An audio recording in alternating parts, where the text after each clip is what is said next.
Freaking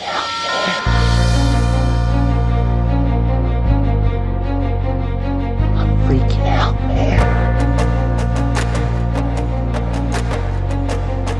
You can't handle the truth.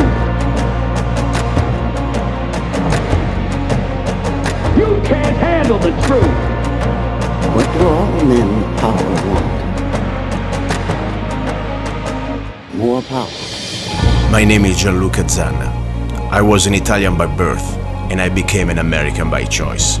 Our lives and freedoms are in danger. This is not a drill. If you're listening to this broadcasting, you are the resistance. All systems go. Welcome to Love, Guns, and Freedom. We're not afraid. Here we go, another Sunday, another show. You're listening to Love, Guns, and Freedom on K-Talks 1340 AM and also 104.1 FM. The show is called Love, Guns, and Freedom. We talk about guns, we talk about freedom. At the end of the day, I really believe that the ultimate freedom is to be independent. To be also independent when it comes down to the opportunity to defend yourself. Firearms are great. I believe in America, especially in the state of Arizona, we are blessed because really we have what is called the right to keep and bear arms. But sometimes, you don't have a chance to reach that firearm. Maybe you cannot even have the firearm. Maybe some places you can't. I always say at the end, regardless of which firearm you have, you are the weapon. Starting from your mindset, your combat mindset, your brain, and of course your body is the first weapon. Then of course it's good to have also a blade or even better maybe a gun. But at the end of the day, we must learn, in my humble opinion, how to defend ourselves using our body.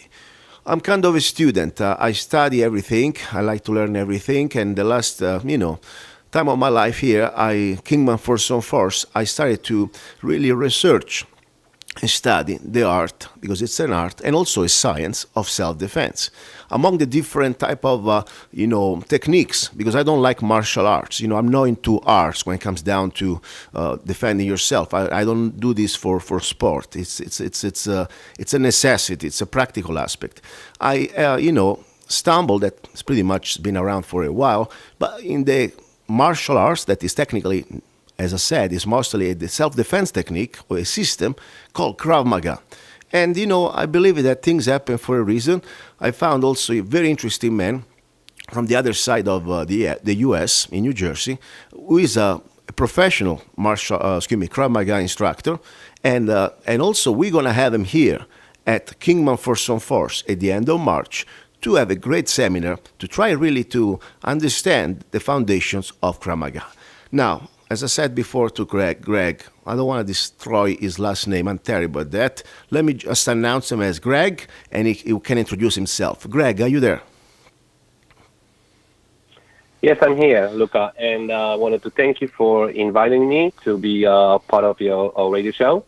My name is Greg DZIEWONSKI. I'm a Krav Maga instructor from New Jersey. I'm also a national director of Krav Maga Federation AC under Alan Cohen from Israel.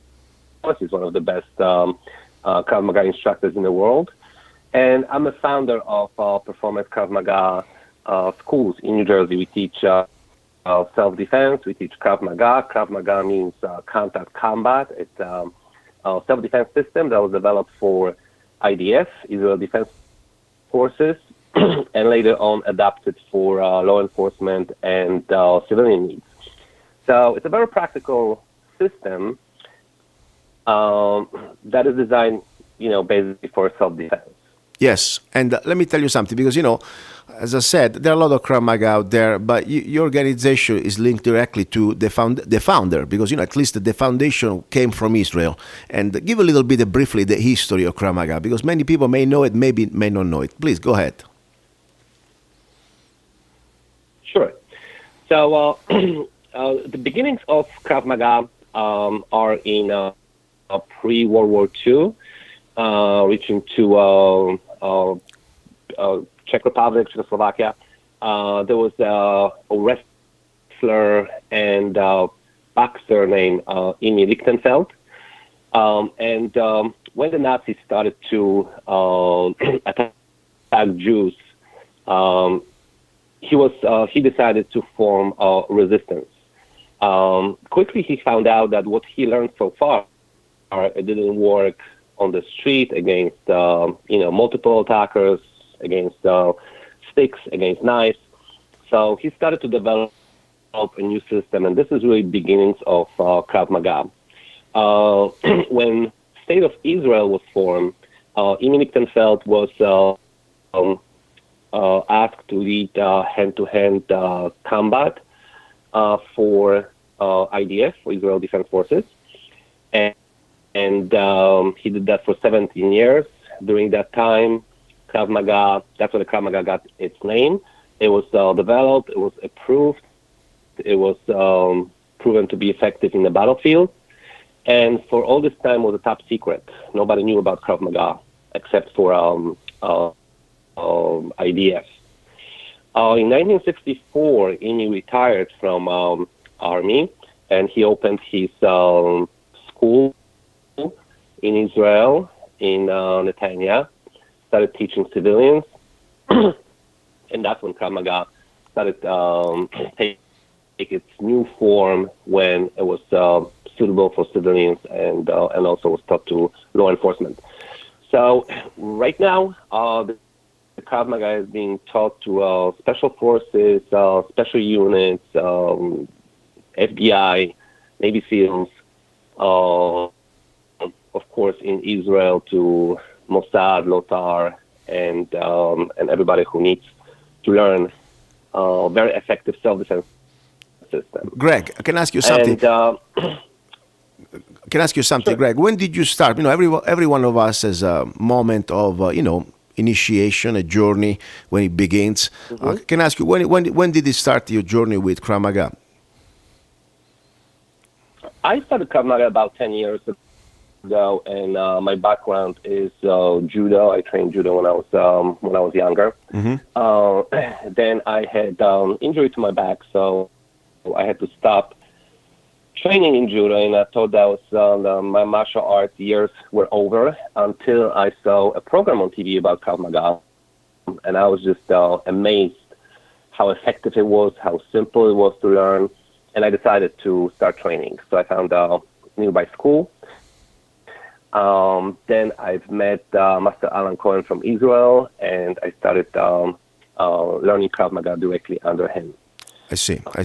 And this is very interesting because, after all, if you think about it, Krav Maga is a mix of probably the most practical and efficient techniques taken from different self-defense systems, because if you think about it, there is some boxing, there is some grappling, of course, there is a little bit of everything, but it's all simplified and made almost in an instinctive way that you don't need to think, okay, what am I doing now? Number 3, number 4. Yes, there are some sequences to learn, but it's much more instinctive and practical. And also another thing, technically here we're talking about fighting for your life. This is not fighting for a taekwondo or some sort of a judo competition. We are not on the dojo, we are not on the soft ground. Here it's about you live or die. And that's pretty much the philosophy of Krav Maga, because after all it was used and is still used by people around the battlefield. Am I right? Absolutely. Yeah. Yeah, that's a very good point that you brought up. It's a real self-defense system. It's designed to save your life. And at the beginning of your show, you mentioned about use of firearms and sometimes not being able to go to your firearm as quickly as you would like to save your life. And you might be, grabbed from the back. You might be, in a situation when somebody's too close, they have a knife. Krav Maga deals with all these problems, so it really complements firearms training. So, for example, if you put in all your safety just to owning and carrying firearm, then you're giving yourself a sense of false safety, because there might be situations where you won't be able to go to your firearm right away, and you have to deal with the problem at hand first, and then enjoy your firearm. Yeah. So it really complements what you do. And together, knowing some firearms training, knowing some Krav Maga, you can be very, very efficient. And that's that's where you can be safe. And it is very true because, everything between what I call breathing distances or even colloquial distance, from 0 to 5 yards. I mean, good luck. If somebody wants to jump on you and you have your gun concealed in your holster, especially at 3 o'clock position, any position, doesn't matter. Probably that's the faster, but still, you're not going to be able even to deliver what you need to do. So it is necessary. I really believe it's a must to also learn, especially for close contact initiation of a fight, basic foundation of empty hands. And in this case, I truly believe that Krav Maga is the best, in my humble, no opinion. This is a fact. I try to look at different things with an open mind, and I do research. That's my job. I like to study. I'm kind of a, forever student, I call myself. And I really like the fact that this system is being experimented by thousands, I say millions at this point, of human beings that are trying to use it to defend themselves and to, deliver what they need to do, win the fight. Question, I know you're heading out back to location of the father of Krav Maga. You're going to Israel, am I right or wrong? Yes, actually, tomorrow morning I'm flying to Israel. We're going there for international Krav Maga training course. It's going to be about a week of training. Of course, we're hoping to find some time also to, sightseeing and doing some other activities. But, yeah, but it's going to be a great training that's going to be provided by my teacher, Master Alan Cohen. And so it's Mr. Cohen does this. Just like you. Go ahead. Yeah, just like you, I like to learn. I'm always a student. Sometimes I'm an instructor, but most of the time I'm a student. And especially that Krav Maga is what we call open system. It always evolves. Yes. It never stays the same.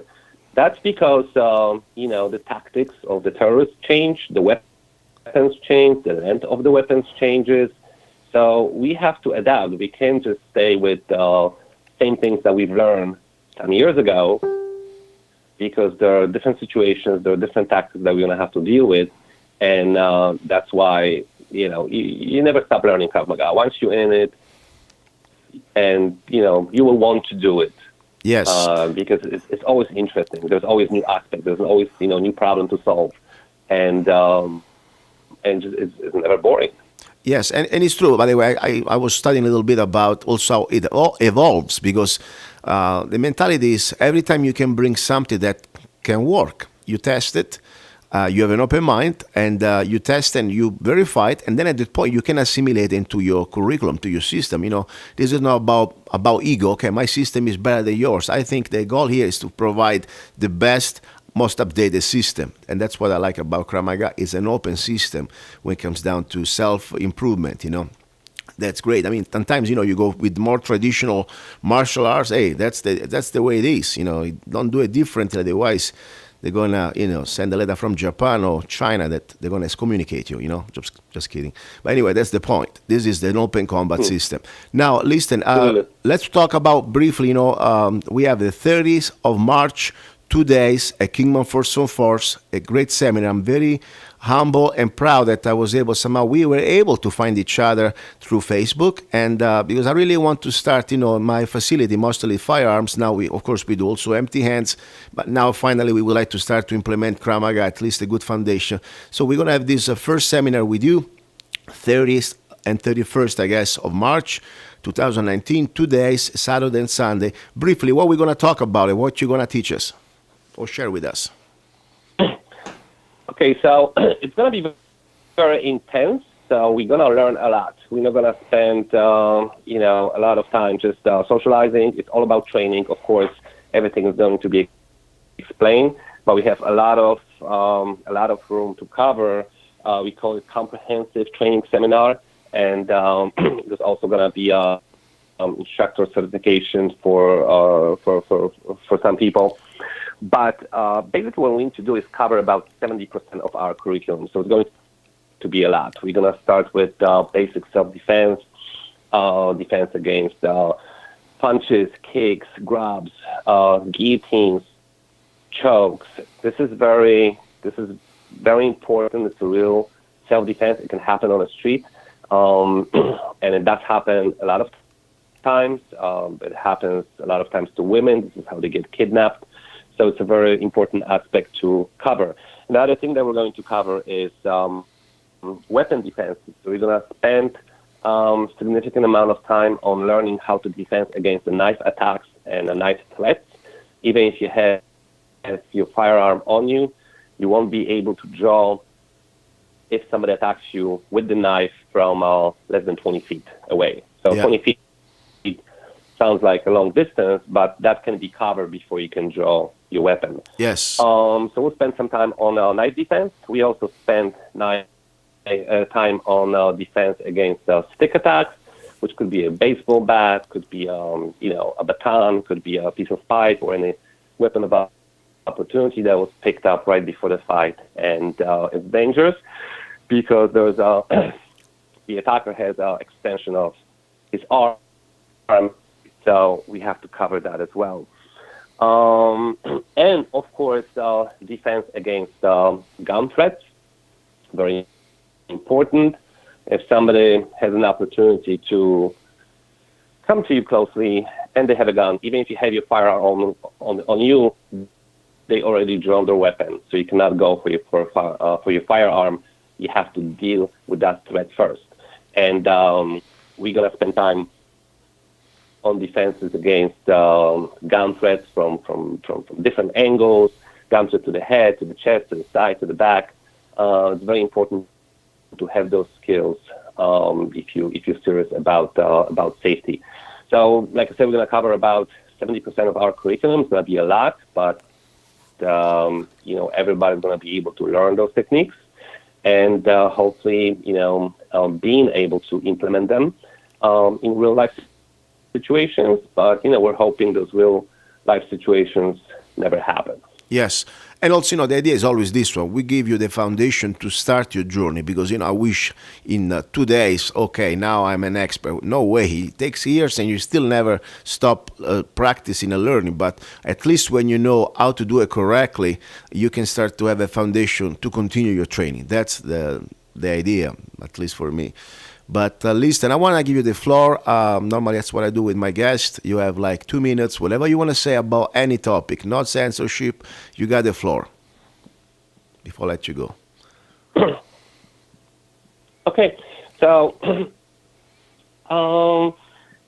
basically, I would like to encourage everyone to, really think about, putting the safety in your own hands. You are the first line of defense. You cannot rely on the police. That never happens right away. Okay, they'll come. Maybe they'll investigate. Maybe they'll be able to help you. But you always have to be first line of your own defense. Having said that, you're responsible for safety of your family, training. Like Krav Maga complements firearms training, and you really have to, become good at it. At least, to the point where you can defend yourself. And Krav Maga is a great system because it's simple to learn. It's based on your instincts. It's based on natural movements, and then we develop the system from there.